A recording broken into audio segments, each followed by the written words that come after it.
Thank you. Good morning, ECISD. How are we doing this morning?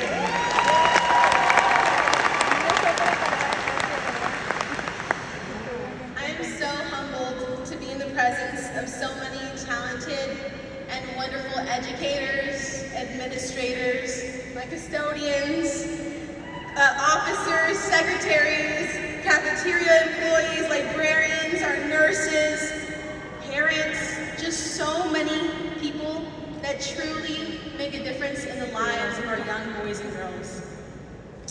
As a product of Edinburgh, from Stephen F. Austin Elementary to Memorial Middle School to Johnny G. Economides High School,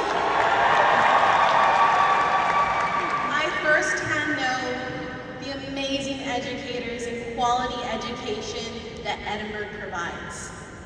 Congratulations on making it to this year. In fact, take a second. I want you to fist bump your closest friends or 3 new friends that you're going to make or somebody you're excited to work with. Say welcome back, something positive. Fist bump them. Give them a hug.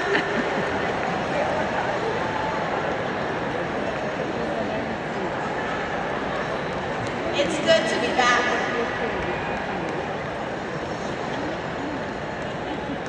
All right, boys and girls. Okay, let's focus back here. Oh, man, this is scary. There's a lot of you guys. But even standing here in front of 3, 4, 5,000 people, I'm not sure, nothing is compared to standing in front of my freshmen. Now that is a tough crowd. As a freshman teacher, I'm used to comments like, wow, Miss Della Garza, you're wearing Converse. That's so vintage. Or, Miss Della Garza, you have a little white hair sticking out from the top of your head. Thanks. I'll get it later. Or as one of my kiddos, Brandon Sandoval, always used to say, Miss Della Garza, how does it feel to be so old? Just like that. Hi, Brandon.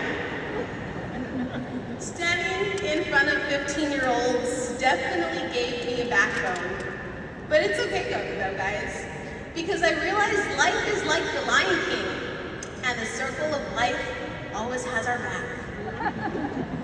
See, not only am I a teacher, but I have a 4-year-old named Dustin Landon.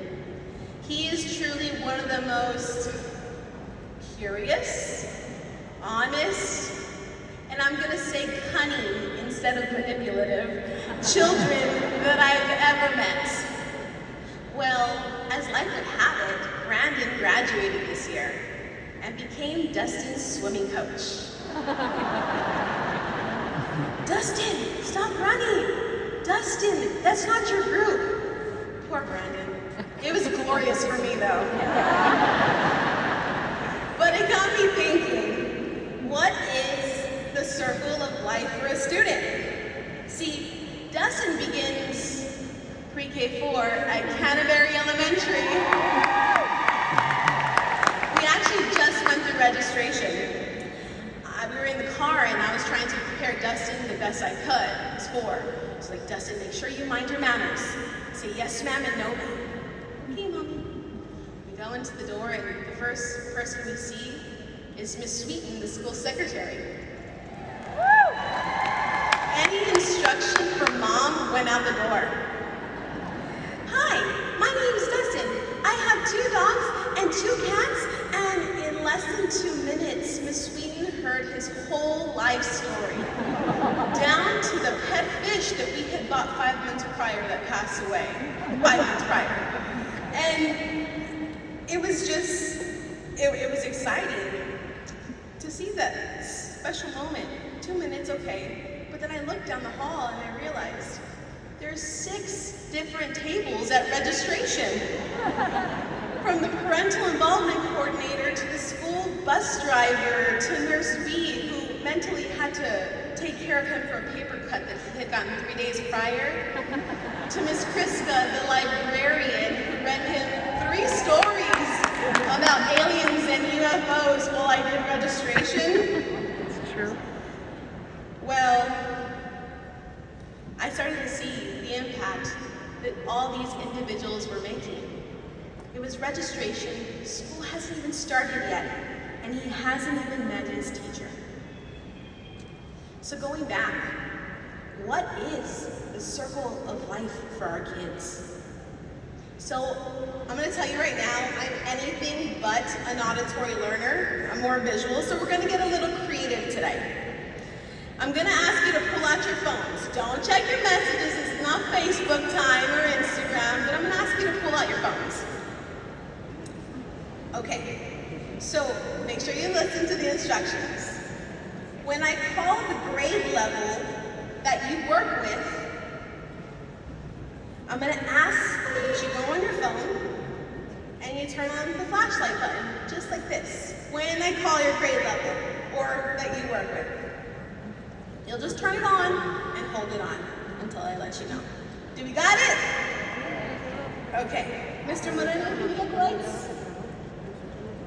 Ooh, that's fancy. Okay. So not yet. I'll let you know when. Okay. So, where does it begin? Everything begins at home with our parents.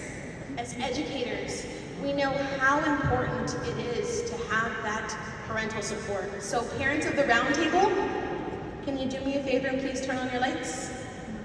Oh yeah! Okay, so our babies grow and they enter elementary. They're welcomed by our amazing pre-K and kinder teachers. Perfect, so you just hold them up like that, thank you.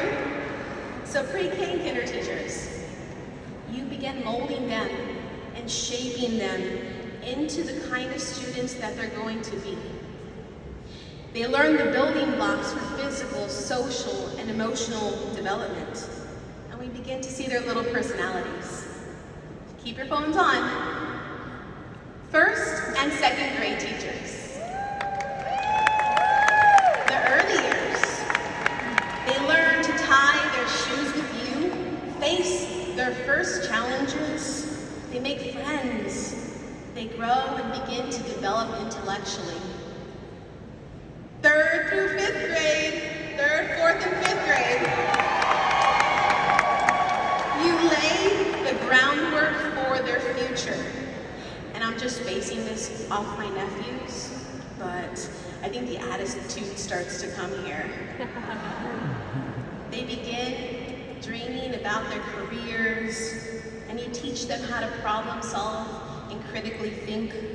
And like I said, the impact is not only the teachers. So if you work at an elementary, custodians, bus drivers, nurses, librarians, hold up your phone if you work at an elementary. Hold up your light. Now, where are my 6th, 7th, and 8th graders? Teachers, staff members, where are you at? One word. Hormones. Here we have our mini adults. Middle school is filled with the trials and tribulations of middle school life. They begin to find their identity and figure out just who they are in the world. Middle school teachers, middle school staff, if you don't already have your lights on, turn them on. As our child transitions to high school, freshman teachers, where are you at? My heart is with you. Freshman year is that awkward phase where they're making new friends, they explore new groups, and man, those hormones are still peaking. 10th and 11th grade, they gain confidence. They settle in friendship circles, challenge their education, and challenge their parents. My senior teachers, this is a big one. Life talk happens. Some kids can't wait to leave, and others are scared on what decision to make for their life. Do I go away to college, or do I stay and help mom pay for the bills? Scary. And of course, all high school staff, administrators, coaches, custodians, cafeteria workers, everyone else, board members, central office staff, even those in accounts payable that don't see our students too often, turn your light on. Because we would not be able to impact the kids if it weren't for you. So I want to see everybody's light on. Look at the impact. Look around you. It's glorious to see the difference that you make in the lives of our kids. Now keep your lights on, I'm almost done. I want you to stop and look around at everyone.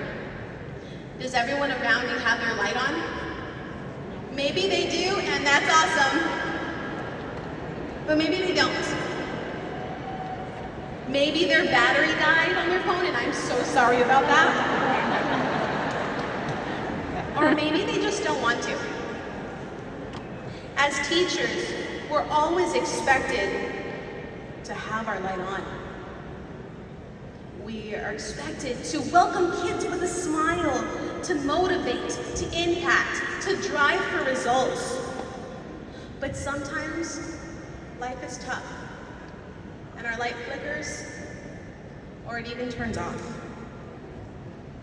And that's okay sometimes. See, because what I want you to remember is in those moments, you are not alone.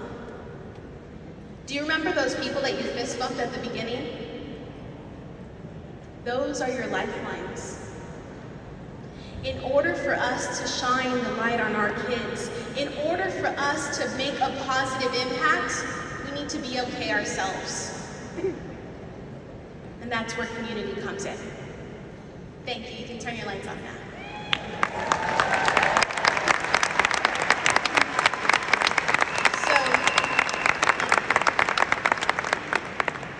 Sometimes get tough. See, I remember when my mom was diagnosed with cancer. That was a really tough year for me. But no matter what, I had support. I had the support of my sister. I had support of my work besties. I had the support of Miss Carlson, Mr. Pena, Miss Molina. No matter what, I was not alone. It was hard, but because of so many of you, I was able to still make my mark. I still got to shine my light during one of the toughest times of my life. The life of an educator is not easy. We don't do this for the money, we don't do this for the praise. We do it because we have a purpose. We chose our purpose. I was speaking with my new principal, Miss Martha, and she talked about Robert Frost's poem, The Road Less Traveled. See, as educators, we look at both roads and we make a conscious decision. We take the road with all the twists and the turns and the bumps and the bruises so our students can take the easier pathway. Doing this 10 years, I've had students who have had an easy home life. They get to go to A&M and they get to go to UT and they come back with their ideal career, and that's amazing. But I've also had students who had a dream and they had to give up on that dream to adopt their siblings because their parents got deported and had to enter the workforce in order to survive.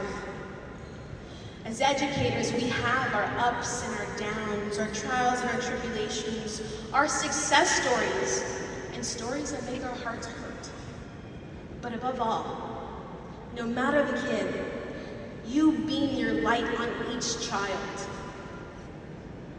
Make your impact.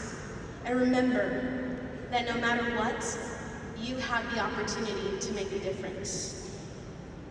Thank you for all that you do. Thank you for sharing your time.